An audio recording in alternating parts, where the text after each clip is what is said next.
So we are going to start with the revision of chapter number 5 and that is organizing. तो अच्छा organizing हम लोग का management का कौन सा number function है बताओ? It is a second function of management.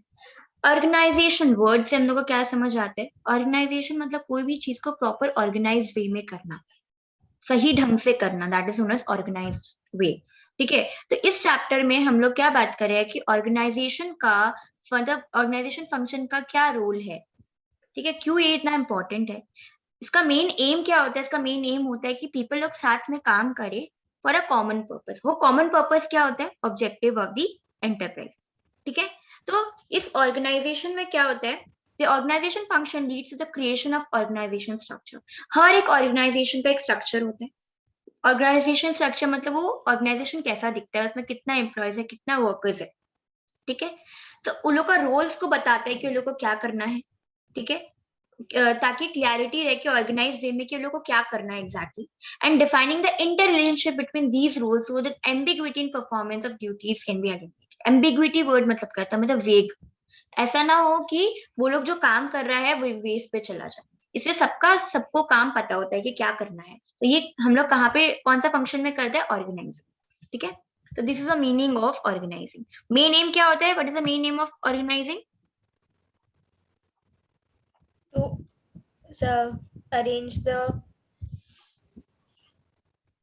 To arrange the resources required and enable people to work together for a common purpose. ठीक है, so what are the steps in organizing? तो organising का 4 steps है. पहला step क्या है? Identification and division of work. ये part very very important for exam point of view, because इस पार्ट से बहुत क्वेश्चंस आते हैं. सो अभी हम बोला कि काम को सबको पता होना पड़ता है कि क्या काम करना है, उसको क्या काम नहीं करना है. सो अगर काम ही फॉर एग्जाम्पल एक वर्कर है, उसको पता ही नहीं है कि उसको क्या काम करना है, तो कहीं ना कहीं ये होगा, वो खाली बैठा रहेगा, टाइम वेस्ट होगा, उसको जो सैलरी मिल रहा है या वेज मिल रहा है जो भी, वो वेस्ट जाएगा. सो पहला बात, ऑर्गेनाइजिंग में हम लोग क्या करते हैं? ऑर्गेनाइज किस लिए करते हैं? ताकि सब मिलके साथ में काम कर पाए और ये क्लैरिटी रहे सबको कि सबको क्या काम करना है. सो पहला आइडेंटिफिकेशन और डिविजन ऑफ वर्क. पहले हम काम को आइडेंटिफाई कर देगा कि काम क्या करना है, उस हिसाब से हम फिर काम को डिवाइड कर देगा. So that is identification and division of work. So the first step in the process of organizing involves identifying and dividing the work in accordance with the predetermined plans. हम लोग जो प्लानिंग किया, planning में हम लोग objective decide किया, फिर plan किया उसके अकॉर्डिंग, है ना? हाँ जी. हाँ, तो उसके अकॉर्डिंग जो हम लोग प्लान किया, अब हम उस प्लान को क्या करेगा? पहले वो प्लानिंग को देखेगा, फिर हम उसके हिसाब से काम को डिवाइड करें कि कितना क्या क्या काम है. फिर हम अमॉन्ग द जितना भी एम्प्लॉयज है, जितना भी वर्कर्स है, जो भी उन लोग को काम डिवाइड कर देगा. ऐसा नहीं होना चाहिए कि एक ही काम 5 जन कर रहा है, जहाँ पे 3 जन को करना है वो मिलके 5 जन कर रहे हैं. तो काम को अगर हम अच्छे से प्रॉपर्ली डिवाइड करते तो ऑर्गेनाइजिंग का ये पहला स्टेप. ठीक है, फिर इसके अंदर क्या क्या आता है? डिपार्टमेंटलाइजेशन और असाइनमेंट ऑफ ड्यूटीज. डिपार्टमेंटलाइजेशन, वो डिपार्टमेंटलाइजेशन मतलब क्या होता है कि once work is divided into small activities. Suppose एक काम है, उसको हम छोटे छोटे काम में डिवाइड कर लिया. Similar and related jobs are group together. तो जो काम एक जैसा है उसको हम साथ में ग्रुप कर देगा. So that is known as departmentalization. ठीक है, जैसे फॉर एग्जाम्पल प्रोडक्ट का बेसिस पे, फॉर एग्जाम्पल नेस्ले है. सो नेस्ले का तो कितना सारा डिपार्टमेंट है. मतलब एक हो गया उसका चॉकलेट का, एक हो गया उसका मैगी का. ठीक है, फिर और भी नेस्ले का जो जो प्रोडक्ट्स है. ठीक है, तो उसमें क्या उसका वेराइटी ऑफ प्रोडक्ट्स है, तो उसमें क्या वेराइटी ऑफ काम भी होगा, ऑब्वियस बात है. ठीक है, तो जो काम एक ही नेचर का है, एक ही नेचर का है, फॉर एग्जाम्पल जैसे परचेज रिलेटेड काम है, तो परचेज रिलेटेड अलग से रख देगा. ठीक है, फॉर एग्जाम्पल सेल्स रिलेटेड है, तो सेल्स रिलेटेड जितना भी काम है वो अलग, जैसे इनवॉइस देखना, डेबिट नोट, क्रेडिट नोट, जो भी है वो सब संभालना, वो हो गया सेल्स डिपार्टमेंट का काम. फिर है प्रमोशन डिपार्टमेंट, जो एडवर्टाइज करेगा, उसका अलग काम है. उसमें क्या आएगा? पब्लिक रिलेशन, जितना भी प्रमोशन का काम है, एडवर्टाइजिंग, उसमें आ गया. तो जितना भी काम है क्या करेगा, हम उसको बेसिस ऑफ प्रोडक्ट या तो उसका काम के हिसाब से हम डिवाइड कर देगा. या फिर हो सकता है on the basis of territory भी हो सकता है. टेरिटरी मतलब फॉर एग्जाम्पल डोमिनोज है. ठीक है, तो डोमिनोज का क्या सिर्फ गुवाहाटी में यूनिट है क्या? नहीं ना, नहीं. और भी बहुत सारा जगह यूनिट है, मुंबई है, दिल्ली. तो हो सकता है कि डिवीजन हम इस हिसाब से करें कि मुंबई का अलग, ठीक है। फॉर एग्जाम्पल क्या बोलते हैं, दिल्ली का अलग, कोलकाता का अलग, सो गुवाहाटी का अलग, सो अलग अलग जगह का भी वो अकॉर्डिंग टू द टेरिटरी वो काम डिवाइड कर सकते हैं। ठीक है। फिर असाइनमेंट ऑफ ड्यूटीज, काम तो चलो डिवाइड हो गया, अब सबको वो काम तो वो, इसमें बात क्या बोले, identification and division of work, काम तो चलो बांट लिया, अब हम लोग को क्या करना है, उसको असाइन करना है कि ये काम कौन करेगा। So it is very important to state clearly the work of different job positions and allocate work according to the employees. ऐसा होना चाहिए कि फॉर एग्जांपल ये एक एम्प्लॉय है, इसको सेल्स का काम अच्छे से आता है, तो उसको सेल्स डिपार्टमेंट में जाना चाहिए। ठीक है, इसको वही रोल देना चाहिए जो उसके लिए सुटेबल हो। So once departments are form, department form हो गया, sales, purchase, promotion, HR department, अलग अलग डिपार्टमेंट खड़ा हो गया। So individual department heads are appointed for each department. For example accountant है, हाँ अगर हमको अकाउंटेंट चाहिए तो कौन सा डिपार्टमेंट में आएगा, फाइनेंस डिपार्टमेंट में जाएगा, है कि नहीं। हाँ फिर वो सारा परचेज, हाँ वो क्या करेगा, सेल्स डिपार्टमेंट, परचेज डिपार्टमेंट से इंफॉर्मेशन लेगा, वो मेंटेन करेगा, तो उसको वो काम आना चाहिए। फाइनेंस डिपार्टमेंट में जो इंसान होगा, ठीक है, जो एम्प्लॉय होगा, उसको क्या होगा, उसको उस चीज का नॉलेज होना चाहिए। सो वंस डिपार्टमेंट डिवाइड हो गया, अब हम लोग अकॉर्डिंग टू द हेड हम हर एक जन को अपॉइंट करेगा। So the work must be assigned to those who are best fitted to perform it well. ये बात समझ में आया। फॉर एग्जाम्पल देखो, finance job should be assigned to persons having qualifications and experience in finance, example CA और MBA finance। ठीक है, हाँ जी। ये सब एग्जांपल्स करना, because may be in MCQs पूछ सकते कि ये कौन सा रोल है। So it is assignment of duties, है कि नहीं। फिर establishing reporting relationship. Establishing reporting relationship क्या है, अब चलो मेरा काम तो डिवाइड हो गया, अब हम क्या करेगा, आपस में रिपोर्टिंग, मतलब अगर हम काम किया, हम किसको जाके बताएगा कि हाँ मेरा काम हो गया, किसको हमको जाके रिपोर्ट करना है। Establishing authority and responsibility relationship को ही हम रिपोर्टिंग रिलेशनशिप बोलते हैं। मतलब किसके पास ऑथोरिटी है, कौन किसको ऑर्डर देगा और कौन ऑर्डर रिसीव करेगा। सो बात वो हो रहा है ऑथोरिटी एंड रिस्पॉन्सिबिलिटी का। सो ऑथोरिटी रिस्पॉन्सिबिलिटी का जो रिलेशनशिप है, ये क्या हेल्प करते हैं, helps to create a hierarchical structure and also helps in coordination amongst various department। अभी हम बोला फाइनेंस डिपार्टमेंट, अच्छा अकाउंटेंट है, उसको अगर पता ही नहीं होगा कि सेल्स कितना हुआ है, परचेज कितना हुआ है, वो कैसे एंट्री करेगा, है ना। हाँ तो आपस में कोऑर्डिनेशन होना चाहिए। तो वो कोऑर्डिनेशन रखने के लिए एक ऑथोरिटी रिस्पॉन्सिबिलिटी होना चाहिए। जैसे सेल्स डिपार्टमेंट है, सेल्स डिपार्टमेंट में जितना भी एम्प्लॉयज है उसमें एक हेड होना चाहिए, एचओडी होना चाहिए, जो उन लोग को मेंटेन करे। मतलब जितना भी एम्प्लॉयज अपना मनमानी करेगा, फिर तो वो लोग किसी का सुनेगा नहीं, तो कोई तो होना चाहिए ना जो उन लोग को गाइड करे, उन लोग को, मतलब जिसके पास ऑथोरिटी हो कि उन लोग को रिस्पॉन्सिबिलिटी दे। जिसको मतलब जिसके वो लोग जिसको अकाउंट कर सके, मतलब अकाउंटेबल हो वो लोग जिससे। हाँ, तो जो एम्प्लॉयज है जिससे अकाउंटेबल है, मतलब किसको आंसरेबल होगा, किसको अकाउंटेबल होगा, वो यहाँ पे ये बात करे। ठीक है, फिर सुपीरियर सबऑर्डिनेट वाला रिलेशनशिप भी यहाँ पे आता है। मतलब क्या क्या, ऑथोरिटी रिस्पॉन्सिबिलिटी और सुपीरियर सबऑर्डिनेट, ये दो रिलेशनशिप का बात हो रहा है यहाँ पे। ठीक है, so between different people and job positions to be created so that everybody knows from whom she or he, मतलब टेकिंग द ऑर्डर एंड किसको वो ऑर्डर इशू करना है, मतलब वही हम बोला किससे ऑर्डर लेना है, किसको देना है, वो बात पता होना चाहिए। सो इम्पोर्टेंस ऑफ ऑर्गेनाइजिंग। अब ऑर्गेनाइजिंग क्यों जरूरी है, व्हाई ऑर्गेनाइजिंग इज एसेंशियल। ठीक है, सो ऑर्गेनाइजिंग क्यों जरूरी है, सबसे पहला बात है बेनिफिट्स ऑफ स्पेशलाइजेशन। अभी हम बोला उसको वही काम दिया जाता है जो उसको आता है, best fitted for the job, है कि नहीं। हाँ दीदी। तो इससे क्या होता है, स्पेशलाइजेशन होता है। फॉर एग्जाम्पल तुमको अगर अकाउंट्स अच्छे से आते हैं, तुमको अकाउंट्स फिल दिया, तुम उसमें और इम्प्रूव हो, तुम और अपना प्रोडक्टिविटी एनहांस कर पाएगा। So this is benefit of specialisation. फिर क्लैरिटी इन वर्किंग रिलेशनशिप। अब एक और चीज हम लोग किया, रिपोर्टिंग रिलेशनशिप, कि किसको किससे ऑर्डर लेना है और किसको अकाउंट करना है कि नहीं, ये बात पता होना चाहिए। तो ऑर्गेनाइजिंग से क्या होता है, हम लोग को पता चलेगा किसको रिपोर्ट करना है, तो इससे क्या होता है, एक वर्किंग रिलेशनशिप में क्लैरिटी आता है। ठीक है, फिर ऑप्टिमम यूटिलाइजेशन ऑफ रिसोर्सेज।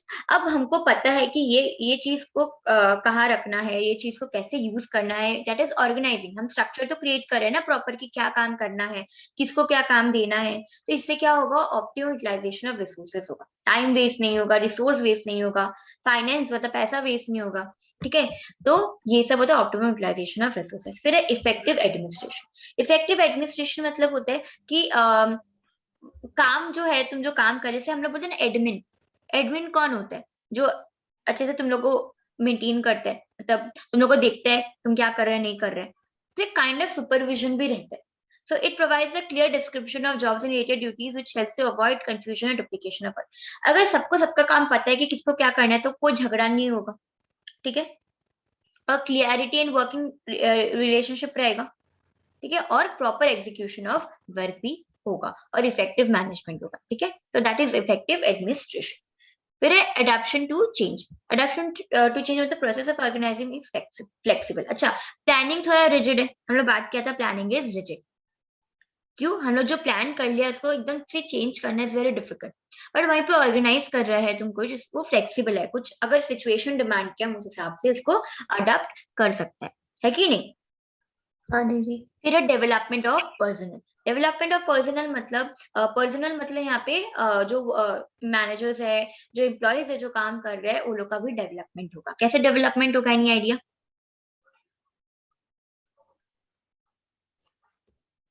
आप रिपीट करिए एक बार, आप क्या पूछा? हम पूछा कि डेवलपमेंट ऑफ पर्सनल. पर्सनल मतलब होता है यहाँ पे जो एम्प्लॉयज है वो लोग का यहाँ पे डेवलपमेंट होगा, मतलब लोग एनहांस करेगा अपना क्रिएटिविटी को. कैसे कैसे होगा ये?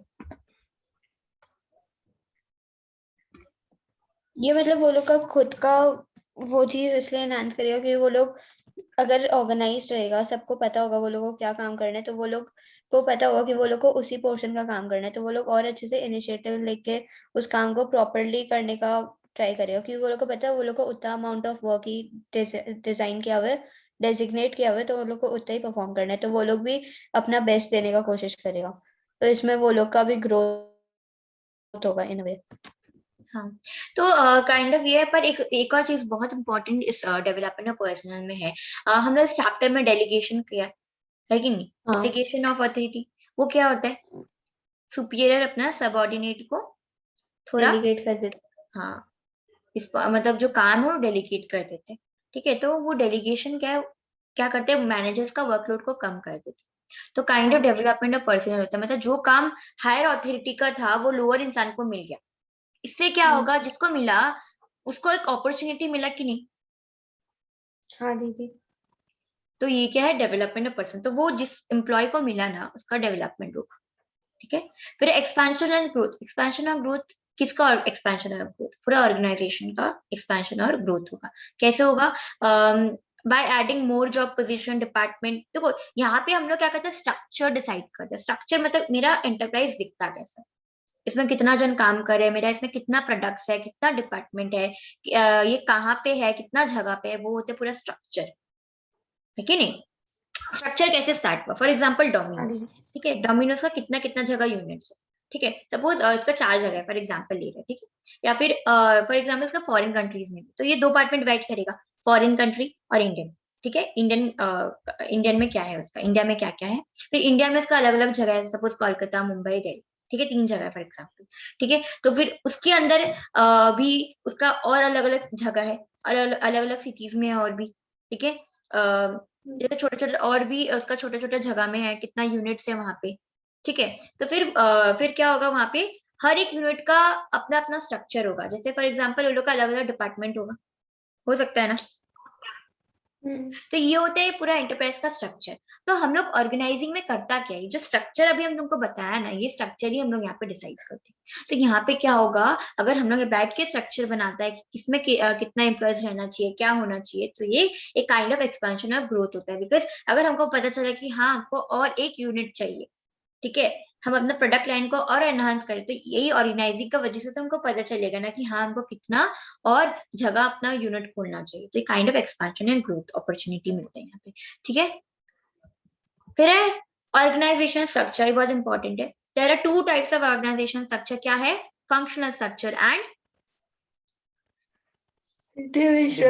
Divisional structure. Functional structure and divisional structure. So functional structure जैसे अभी हम बोला कि अगर फंक्शनल स्ट्रक्चर जो है वो एक्चुअली छोटा कोई एंटरप्राइज है छोटा जिसमें, ऑर्गेनाइजेशन हाँ, जिसमें ज्यादा प्रोडक्ट लाइन जो नहीं है, एक ही प्रोडक्ट में डील करता है.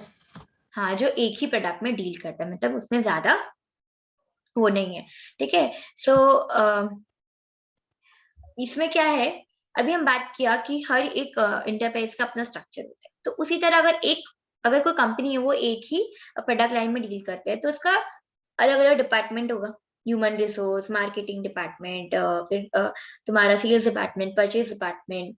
तो ये सब क्या हो गया, ये हो गया फंक्शनल स्ट्रक्चर, मतलब अकॉर्डिंग टू द फंक्शन, काम के हिसाब से हम डिवाइड, क्या क्या काम के हिसाब से डिवाइड किया, वो हो गया फंक्शनल स्ट्रक्चर। नाम में ही है फंक्शनल, फंक्शंस के बेसिस पे डिवाइड किया, हो गया फंक्शनल स्ट्रक्चर।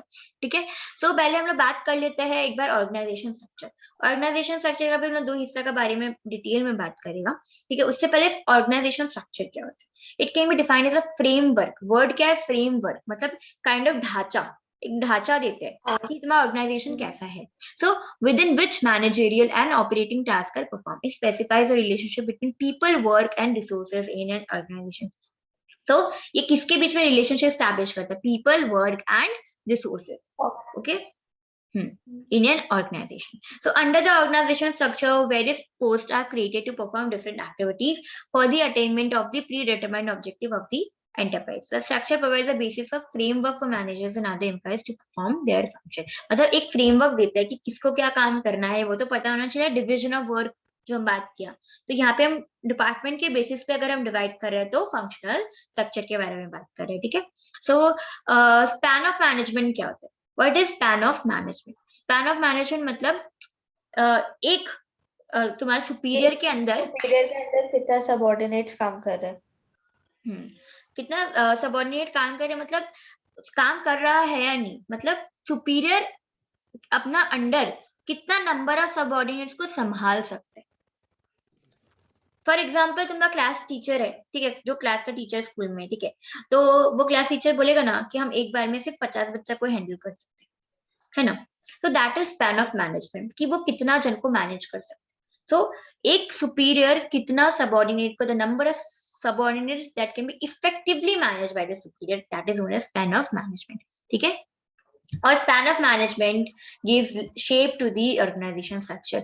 ये एग्जाम में पूछ सकते हैं, dash gives shapes to the organization structure, तो क्या है span of management. span of management, ठीक है, कौन शेप देते हैं, S for shape, S से span of management. ठीक है, फिर है फंक्शनल स्ट्रक्चर। फंक्शनल स्ट्रक्चर अभी हम बात किया, ये कौन सा टाइप ऑफ ऑर्गेनाइजेशन में होते हैं, स्मॉल ऑर्गेनाइजेशन, एक ही प्रोडक्ट में डील करते हैं, जो deal in only one product. ठीक है, सो वन प्रोडक्ट, जैसे इसको हम क्या फंक्शंस के अकॉर्डिंग डिवाइड करते हैं, बांट देते हैं, फंक्शन के अकॉर्डिंग डिवाइड करते हैं। तो फंक्शंस क्या क्या, जैसे HR मतलब ह्यूमन रिसोर्स का, मार्केटिंग का, रिसर्च एंड डेवलपमेंट, परचेजिंग का, तो ये सब के बेसिस पे हम इसको डिवाइड करते हैं। फिर है we talk about the divisional structure. So what is divisional structure? For example, बड़ा बड़ा जो organizations है या बड़ा बड़ा firms है जो सिर्फ एक प्रोडक्ट में, मतलब अलग अलग varieties ऑफ प्रोडक्ट में डील करते हैं। ठीक है, फॉर एग्जाम्पल क्या, Nestle is one of the best example, suit करता है कि नहीं। फॉर एग्जाम्पल नेस्ले का क्या क्या है, नेस्ले हैज मैगी, ठीक है, Nestle has KitKat chocolate, Nestle has coffee, ठीक है। So there various different types of products. तो अब हर एक अलग अलग टाइप ऑफ प्रोडक्ट का अपना अपना फंक्शनल स्ट्रक्चर होगा, क्या होगा, अलग अलग स्ट्रक्चर होगा, फंक्शनल स्ट्रक्चर होगा। ठीक है, तो फॉर एग्जांपल जैसे नेस्ले में मैगी है, तो मैगी का अपना HR होगा, मैगी का अपना मार्केटिंग डिपार्टमेंट होगा, सेल्स डिपार्टमेंट होगा, परचेज डिपार्टमेंट होगा, चॉकलेट्स जैसे किटकैट हो गया, बट वो लोग तो डिविजनल स्ट्रक्चर फॉलो करेगा ना, नेस्ले वाले लोग फंक्शनल स्ट्रक्चर फॉलो ही क्यों करेगा, मतलब अरे फंक्शनल स्ट्रक्चर तो सारा ऑर्गेनाइजेशन में होता है, फंक्शनल स्ट्रक्चर तो it is present in every organisation, मतलब काम को तो डिवाइड करना ही पड़ेगा। ठीक है, मतलब कंपल्शन होते हैं, ये कंपल्शन नहीं है, ऑर्गेनाइजिंग में ये इंपॉर्टेंट है। अगर तुम ऑर्गेनाइज करे तो ऑर्गेनाइजिंग तो स्ट्रक्चर के बारे में बात करते हैं ना, ऑर्गेनाइजिंग स्ट्रक्चर डेफिनेशन में हम लोग पढ़ा। तो फंक्शनल स्ट्रक्चर क्या है, बोलो। फिर व्हाई डू वी से कि मतलब small scale organisation should follow functional structure, और जो मतलब लार्ज स्केल होता है या 2-3 प्रोडक्ट्स में डील करता है वो लोग को डिविजनल स्ट्रक्चर फॉलो करना चाहिए। देखो, डिविजनल स्ट्रक्चर के अंदर फंक्शनल स्ट्रक्चर आते हैं, मतलब फॉर एग्जांपल जैसे फंक्शनल स्ट्रक्चर के फंक्शंस के बेसिस पे डिवाइड करे, ठीक है, काम को डिवाइड करे। और फॉर एग्जांपल अगर एक ही प्रोडक्ट है, फॉर एग्जांपल ले लो जैसे MI सिर्फ फोन का बिजनेस है, MI का सिर्फ फॉर एग्जांपल इलेक्ट्रॉनिक फोन का ही बिजनेस है, ठीक है, तो वो उसका तो फोन का ही सिर्फ HR होगा, मार्केटिंग होगा, रिसर्च डेवलपमेंट होगा, परचेज होगा। पर वहीं पे अगर MI और भी चीज लॉन्च कर रहा है, स्पीकर्स, ठीक है, फिर ईयरफोन्स, अब उसका स्ट्रक्चर चेंज हो जाएगा, डिविजनल। पहला वो क्या चीज में डिवाइड करेगा, पहले वो डिवाइड करेगा कि उसका क्या क्या प्रोडक्ट है, पहले वो प्रोडक्ट का डिविजन करेगा, जैसे फोन, ईयरफोन्स, स्पीकर्स, ठीक है, ऐसे में वो डिवाइड करेगा। फिर उसके बाद उसका अपना अपना फंक्शनल स्ट्रक्चर होगा, जैसे फोन का अपना HR होगा, मार्केटिंग होगा, रिसर्च डेवलपमेंट होगा, परचेसिंग होगा। तो उसी तरह फिर क्या होगा, ईयरफोन्स का भी अपना अपना फंक्शनल स्ट्रक्चर होगा। बात समझ आया? हाँ नहीं आया? आया दीदी। देखो यहाँ पे क्या किया, वहां पे समझ लो। फॉर एग्जाम्पल यहाँ पे ले लो कि ये सिर्फ गारमेंट में डील करता था, क्या सिर्फ एक कंपनी है, ठीक है, एक्स लिमिटेड एक कंपनी है, वो सिर्फ किसमें डील करता है, गारमेंट में, ठीक है। तो गारमेंट का अपना HR, marketing, research development, purchasing होगा, ठीक है। अब एग्जाम्पल, यही कंपनी एक्स लिमिटेड अब सिर्फ गारमेंट में नहीं डील करता है, कॉस्मेटिक, फुटवेयर, स्किन केयर सब में डील करने लग गया। तो अब देखो फॉर एग्जाम्पल गारमेंट का अपना HR होगा, मार्केटिंग होगा, ये होगा, परचेजिंग होगा, कॉस्मेटिक का भी अपना HR होगा, मार्केटिंग होगा। तो ये होगा divisional structure. First and foremost हम किस तरीका से डिवाइड कर रहे हैं कंपनी को, वो डिपेंड करता है, समझा? ओके, समझ में आया? मतलब function structure is a part of divisional structure. और ये बड़ा ऑर्गेनाइजेशन डिविजनल स्ट्रक्चर क्यों होता है, बिकॉज डिविजन करना पड़ेगा।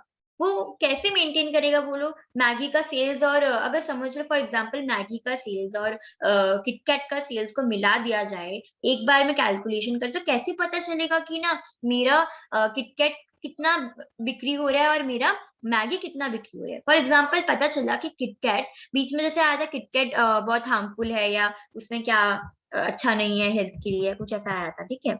सो फॉर एग्जाम्पल मैगी भी आया कि हेल्थ के लिए अच्छा, तो लोग क्या कंज्यूम करना बंद कर दिया, ठीक है, मैगी को लोग कंज्यूम करना बंद कर दिया। अब अगर हम बैन भी हुआ था Maggi, I guess Maggi ban हो गया, ठीक है।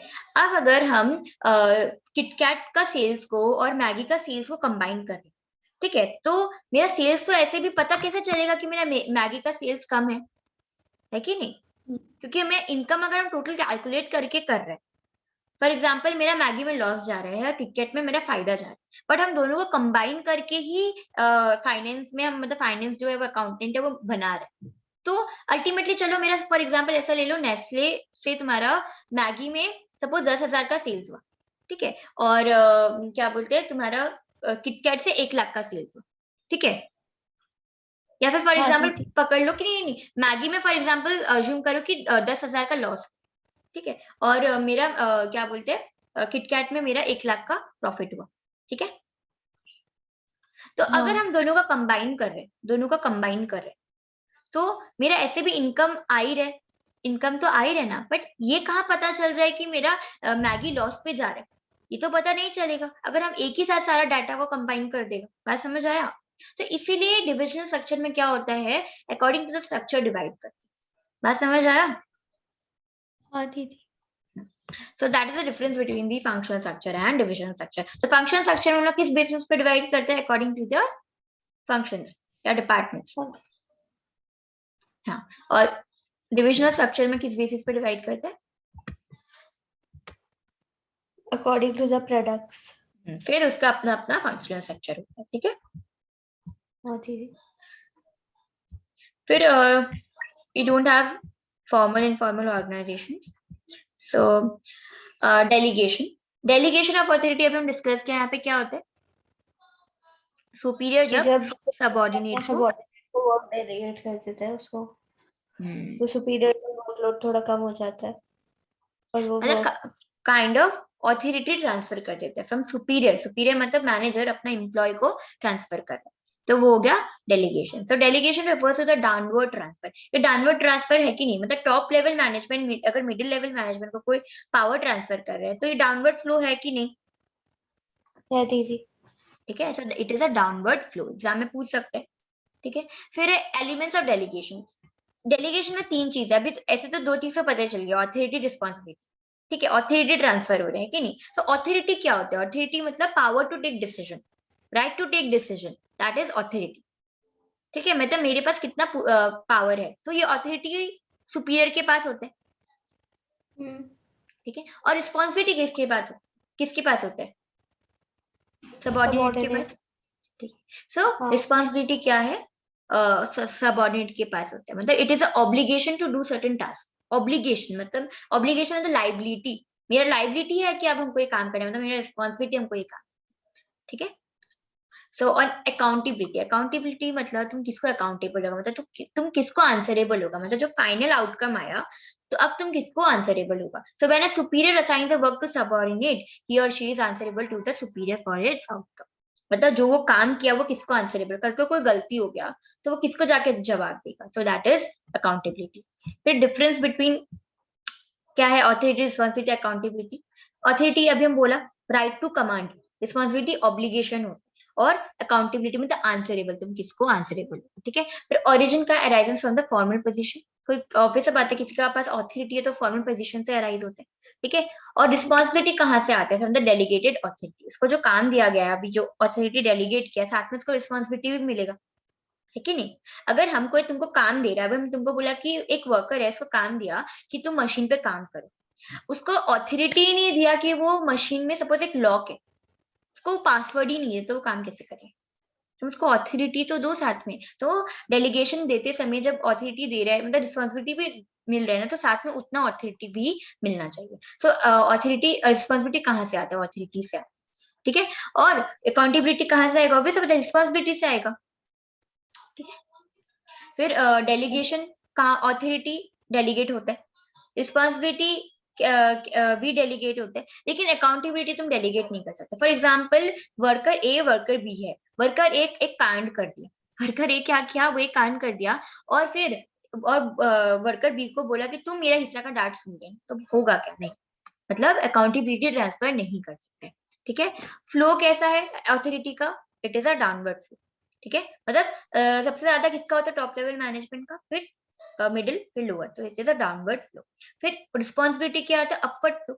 ऑब्वियस बात है, वर्कर्स का वर्कलोड ज्यादा होगा, रिस्पॉन्सिबिलिटी ज्यादा होगा, तो it is a upward flow. और जैसा रिस्पॉन्सिबिलिटी होता है वैसा अकाउंटेबिलिटी होता है, ठीक है। जैसा रिस्पॉन्सिबिलिटी है वैसा अकाउंटेबिलिटी है, तो वो भी अपवर्ड फ्लो ही करेगा, ठीक है। सो what is the importance of delegation? Delegation क्यों जरूरी है?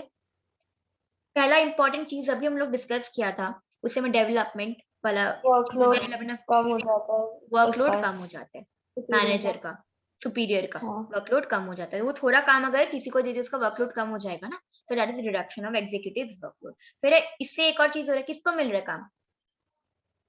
एम्प्लॉय को, हाँ, सबऑर्डिनेट को, coordinate ठीक है। का। अब उसको एक अपॉर्चुनिटी मिला ना, उसको काम मिला, वो काम को करेगा, उस पे अपना नॉलेज लगाएगा, तो इससे क्या होगा? एम्प्लॉय का डेवलपमेंट होगा, ठीक है। फिर quick and better decisions are possible, the subordinate are granted sufficient authority. हम बोला ना कि अगर हम ट्रांसफर कर रहे हैं कुछ रिस्पॉन्सिबिलिटी, साथ में ऑथोरिटी भी ट्रांसफर करते हैं, ठीक है। तो सफिशिएंट ऑथोरिटी तो दिया जाता है, so they need not to go to the superiors for taking decisions concerning the routine matters. For example हम अभी जैसे बोला कि मिस्टर ए कौन है? मिस्टर ए मैनेजर है, ठीक है। वो सुपीरियर है, वो अपना सबऑर्डिनेट मिस्टर बी को ऑथोरिटी ट्रांसफर किया, ठीक है, मतलब सॉरी डेलीगेट किया। तो ऑथोरिटी डेलीगेट किया, तो फॉर एग्जाम्पल उसको काम भी दिया कि फॉर एग्जाम्पल मशीन का काम अब तुम देखिएगा, और साथ में अगर वो पासवर्ड नहीं दिया मशीन स्टार्ट होने का, पासवर्ड है फॉर एग्जांपल, मशीन जो है वो एक पासवर्ड से स्टार्ट होती है, अगर वो पासवर्ड नहीं दिया तो कैसे होगा बोलो? तो मतलब अगर हम ट्रांसफर कर रहा है, डेलीगेट कर रहा है, तो हम ऑथोरिटी भी उतना ही सफिशिएंट अमाउंट ऑफ ऑथोरिटी भी देता है, ठीक है। तो अगर ऑथोरिटी मिलता है, तो अब क्या, अगर उसके पास पासवर्ड आ गया तो वो बार बार जाके क्या सुपीरियर को पूछेगा क्या कि पासवर्ड क्या है, पासवर्ड क्या है? नहीं ना, है कि नहीं। So quick and better decision are possible. तो इससे क्या होता है? फटाफट डिसीजन खुद ही ले लेता है, ठीक है। फिर हाई मोरल ऑफ सबऑर्डिनेट, अगर तुमको कोई काम मिलेगा तो तुम्हारा मोरल नहीं बढ़ेगा, तुमको अंदर अंदर से कॉन्फिडेंस आएगा कि हाँ हमको ये काम, हम काम कर सकते हैं, तो ये क्या होगा? हाई मोरल ऑफ सबऑर्डिनेट, ठीक है। फिर better coordination, the elements of delegation, authority, responsibility and accountability help to define the power, duties and answer ability related to various job position which result in developing maintaining effective coordination। तो delegation से क्या होता है ना, आपस में क्या होता है ना, एक उसको पावर मिलता है, उसको ड्यूटीज मिलता है, ठीक है। सो इससे आपस में क्या होता है, झगड़ा नहीं होता है, झगड़ा नहीं होता और इफेक्टिव मैनेजमेंट रहता है और प्रॉपर कोऑर्डिनेशन होता है। बात समझ आया? हाँ दीदी। फिर will talk about decentralisation. Decentralisation हम लोग का चैप्टर का लास्ट हिस्सा है, इसके बाद end up with the chapter. So what is decentralisation? Decentralisation मतलब डिस्पर्सल ऑफ पावर। देखो, D for decentralisation, D for dispersal of power. फिर एक सेंट्रलाइजेशन वर्ड भी होता है। सेंट्रलाइजेशन मतलब concentration of power. C for centralisation and C for concentration of power. अब decentralisation में मतलब क्या होता है, फॉर एग्जाम्पल डिसीजन जब लिया जाता है ना, तो सबसे पूछ के लिया जाता है, ठीक है। सो मतलब ऐसा नहीं होता कोई एक जन मिलके लिया, सो that is dispersal of power, ठीक है। एंड सेंट्रलाइजेशन में क्या होता है, कंसंट्रेशन ऑफ पावर, मतलब एक ही सपोज टॉप लेवल मैनेजमेंट है, वो वही सिर्फ डिसीजन ले रहा है, तो it is the concentration of power. तो मोस्टली ऑर्गेनाइजेशन में डिसेंट्रलाइजेशन और सेंट्रलाइजेशन दोनों ही दिखेगा। मतलब कोई कोई काम के लिए सेंट्रलाइजेशन है, मतलब कोई कोई डिसीजन लेना है तो उसके लिए सेंट्रलाइजेशन है, और कोई कोई डिसीजन जो बहुत मतलब कोई छोटा मोटा डिसीजन है, उसमें वर्कर्स का भी जरूरत है डिसीजन का, तो वो होता है डिसेंट्रलाइजेशन, ठीक है। So decentralization means delegation of authority throughout all the levels of organization, मतलब dispersal of power, मतलब हम disperse कर रहे हैं ना authority को सारे levels of organization में बांट रहे हैं, ठीक है। So this empowers lower level to take decision regarding problems faced by them within having to go to the upper levels, मतलब हम उन लोग को डिसीजंस लेते समय हम लोग को ऑथोरिटी दे रहे हैं कि हाँ तुम लोग भी डिसीजन ले सकते हैं। तो इससे क्या होगा, उन लोग का भी प्रॉब्लम सॉल्व हो जाएगा, उन लोग को बार बार अपर लेवल के से पे डिपेंड होने का जरूरत नहीं पड़ेगा। So in other word, decision making authority is given to all the employees at all the levels depending on the job each one of them are handling, ठीक है। बात समझ आया? हाँ दीदी। देखो, डेलीगेशन और डिसेंट्रलाइजेशन में क्या ये डिफरेंस है, सबसे बड़ा डिफरेंस ये है कि डिसेंट्रलाइजेशन क्या है, ऑल लेवल्स पे ट्रांसफर हो रहा है। डिसेंट्रलाइजेशन क्या हो रहा है, ऑल लेवल्स पे ट्रांसफर ऑल हो रहा लेवल है। पे ट्रांसफर हो रहा है। और डेलीगेशन क्या है, कोई एक एम्प्लॉय को दे रहा है, मे बी मेरा मन, हम इसको ट्रांसफर करें, पर्टिकुलर इंसान का बात करें, फ्रॉम सुपीरियर टू सबऑर्डिनेट, ठीक है। बात समझ आया? ठीक। और ये क्या है, to all levels of organisation, मैंने। ठीक है। या फिर मैनेजमेंट। फिर why it is important, decentralisation क्यों जरूरी है। तो डेवलप इनिशिएटिव अमंग सबऑर्डिनेट, अब वो लोग से भी डिसीजन लेते समय पूछा जाएगा, लोग को भी ऑथोरिटी देगा, फ्रीडम देगा कि हाँ तुम लोग भी अपना व्यू शेयर करो, तुम लोग भी डिसाइड करो कि क्या करना है अपने लिए। तो दैट इज डेवलप होगा इनिशिएटिव अमंग सबऑर्डिनेट, ठीक है। फिर develop managerial talent for future. अब वो लोग को अगर दिया जाएगा तो वो लोग का मोरल इंक्रीज होगा, वो लोग का टैलेंट इंक्रीज होगा, एनहांस होगा। So that is develop managerial talent for future. फिर quick decision making. Quick decision making मतलब क्या होगा, अगर for example top level management खुद अकेला बैठ के सारा डिसीजन ले रहा हो, ठीक है, और वहीं पे अगर हम काम को अभी सारा लेवल्स पे बांट रहे हैं, तो सब अपना अपना लेवल्स का अपना अपना डिसाइड करेगा, वहां टॉप लेवल मैनेजमेंट सबके लिए डिसाइड नहीं करेगा, तो टाइम ज्यादा नहीं लगेगा और क्विक डिसीजन मेकिंग होगा, ठीक है। फिर रिलीव दी टॉप मैनेजमेंट। टॉप मैनेजमेंट को अब रिलीफ मिला ना, अब उसको उन लोग के बारे में नहीं सोचना है, वो लोग अपना अपना सोच रहा है, फिर आके वो लोग बता देगा कि हम लोग ये सोचा, ठीक है। सो रिलीज दी टॉप मैनेजमेंट। फिर फैसिलिटेट्स ग्रोथ। इसलिए क्या होगा, एम्प्लॉयज का, मैनेजर्स का, छोटा मोटा जो मैनेजर्स एम्प्लॉयज है जो काम कर रहे हैं उन लोग का ग्रोथ होगा, ठीक है। उन लोग का मतलब प्रोडक्टिविटी बढ़ेगा, ग्रोथ होगा, एफिशिएंसी बढ़ेगा, ठीक है। That is facilitates growth. फिर बेटर कंट्रोल। बेटर कंट्रोल क्यों बोला, evaluation of performance is possible at each level which result in complete control over all the other activities. अब सब लेवल अपना अपना डिसाइड करके लेके आ गया, तब अब वो लोग का जो लेवल है, मतलब वो लोग किस हिसाब से क्या क्या डिसाइड किया, हम उसको इवैल्यूएट कर पाएगा और अच्छे से कंट्रोल कर पाएगा, ठीक है। बात समझ आया? हम्म। हाँ दीदी। हाँ हाँ दीदी। दीदी। तो डेलीगेशन क्या है, delegation it is a compulsory act, ये बहुत इंपॉर्टेंट है। डेलीगेशन कंपलसरी है, करना ही पड़ता है, मतलब वर्कलोड है बहुत ज्यादा हो गया, ट्रांसफर कर। डिसेंट्रलाइजेशन जरूरी नहीं है, it is a optional policy, मतलब जरूरी नहीं है कि डिसेंट्रलाइजेशन करना है, जरूरी नहीं है आपको सारा लेवल्स ऑफ मैनेजमेंट को आपको ट्रांसफर करना नहीं। तो डेलीगेशन में क्या होता है, लेस फ्रीडम रहता है, ठीक है, ज्यादा फ्रीडम नहीं रहता, ठीक है, क्योंकि सुपीरियर अभी भी थोड़ा बहुत कंट्रोल कर रहा है, थोड़ा पार्ट, थोड़ा काम उसको डेलीगेट किया ना, सारा थोड़ी ना कर दिया, सारा ऑथोरिटी थोड़ी ना ट्रांसफर कर दिया। बट डेलीगेशन में क्या होता है, फ्रीडम ज्यादा होता है, ठीक है। वहीं पे it is a process follow to share task. यहाँ पे डेलीगेशन क्या होता है, हम शेयर करें अपना जो काम है उसको शेयर कर दिया तुम पे। और यहाँ पे क्या हो रहा है, डिसीजन मेकिंग पॉलिसी, मतलब it is result of the policy decision of the top management, जो टॉप लेवल मैनेजमेंट करता था अब वे लोग कर रहे हैं, ठीक है। So scope, it has narrow scope, ये छोटा सा डेलीगेशन, मतलब ज्यादा बड़ा नहीं है, छोटा सा, मतलब एक सुपीरियर अपने सबऑर्डिनेट को ट्रांसफर करे। और यहीं पे वाइड स्कोप है, बिकॉज इसमें देखो ना सारा लेवल ऑफ मैनेजमेंट आ जा रहा है। ठीक है। फिर इसका पर्पस क्या है? Narrow as it is confined to superior and his immediate and subordinate, और इसका पर्पस क्या? To increase the role of subordinate in the organisation by giving them more autonomy. बात समझ आया?